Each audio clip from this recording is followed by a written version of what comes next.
शांति।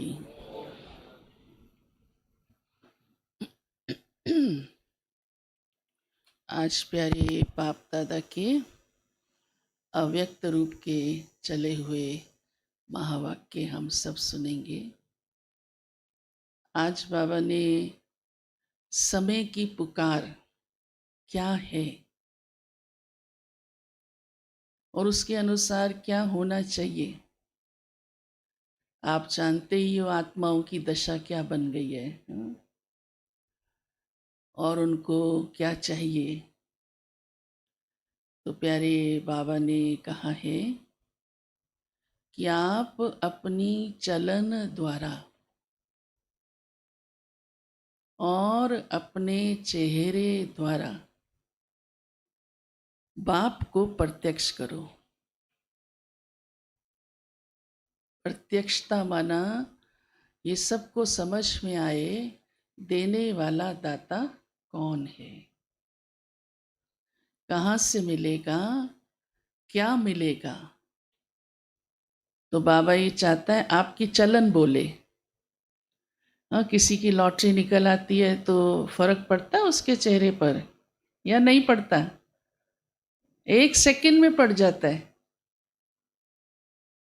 हमको इतनी ईश्वरीय प्राप्तियां हो रही हैं, भगवान हमें सुख दे रहा है, शांति दे रहा है, तो हमारा चेहरा बोलना चाहिए ना। मुख भी बोले, लेकिन मुख से भी पहले क्या बोले? चेहरा। और चेहरे के साथ साथ चलन भी बोले, व्यवहार भी बोले। तो बाबा कहते हैं उसके लिए कौन सा स्वरूप, कौन सा पुरुषार्थ करना पड़ेगा। तो बाबा ने सुनाया है फरिश्ता स्वरूप, अलौकिक स्वरूप। तो ब्रह्मा बाप जैसे फरिश्ता बन गए, अलौकिक बन गए, अव्यक्त हो गए। संपूर्ण बने तो अव्यक्त हो गए। हमारा जीवन ऐसा अलौकिक दिखाई दे। फिर कई सोचते हैं ये हम तो नहीं कर सकते।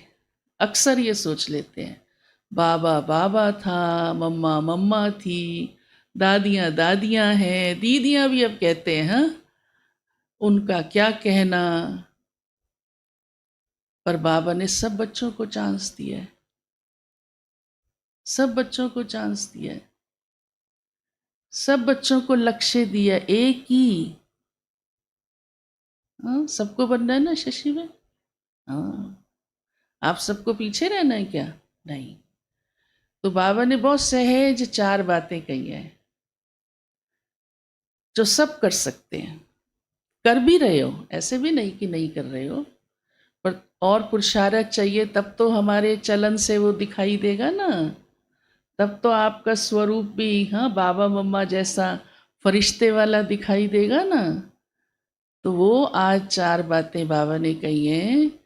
पहली कि शुभ चिंतक बनो। क्लियर है ना ये बात? तो चिंतक माना मैं सबके प्रति ऐसी शुभ भावना रखने वाली आत्मा हूं। कोई ना किसी का कड़ा हिसाब है, वो नहीं ले पाए, वो उसका रोल, उसमें नहीं जाना कि मैंने तो इतनी दी, इसने तो ली नहीं। उसका जो रोल होगा, अब कल राठी ज़मीन होती है, कड़ी, पानी डालते जाओ डालते जाओ डालते, बड़ी मेहनत करनी पड़ती है ना। दूसरा बाबा कहते शुभ चिंतन, क्योंकि चिंतन से ही चिंतक बन सकते हो। अगर चिंतन सोच ही अंदर ऐसा है तो कैसे बनेंगे? तीसरा बाबा कहते शुभ भावना, माना अंदर जिगरी जो फीलिंग्स हैं, हाँ, स्वयं प्रति भी, अन्यों प्रति भी, हर एक के प्रति क्या हो? शुभ। और इन सब के लिए क्या जरूरी है? बाबा ने कहा श्रेष्ठ स्मृति। क्योंकि जो बुद्धि में होता है ना, फिर वैसा ही सोच चलता है, वैसा ही बोल निकलता है।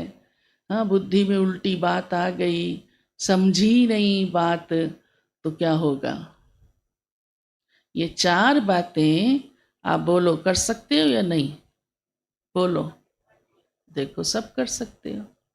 शुभ चिंतक मना मैं स्वयं, हाँ, मैं वो हूँ, और शुभ चिंतन और शुभ भावना और श्रेष्ठ स्मृति। तो हमारी चलन एक्टिविटीज़ भी वैसी होंगी, हमारा ज़रूर है उसका प्रभाव चेहरे पर आएगा, फिर हमारी भावनाएं, अंदर की फीलिंग्स, हाँ, वो भी वैसी ऑटोमेटिकली और बनती जाती हैं, और स्मृति भी श्रेष्ठ रहे। उल्टी स्मृति आने ही नहीं दो। आए तो शुभ चिंतन करना शुरू कर दो, हाँ, कि इस आत्मा का भला हो, सुखी हो। ये परवश आत्माएं, कमज़ोर आत्माएं, लेकिन मुझे इसको शुभ भावना का दान देना है। आज की हेडलाइन है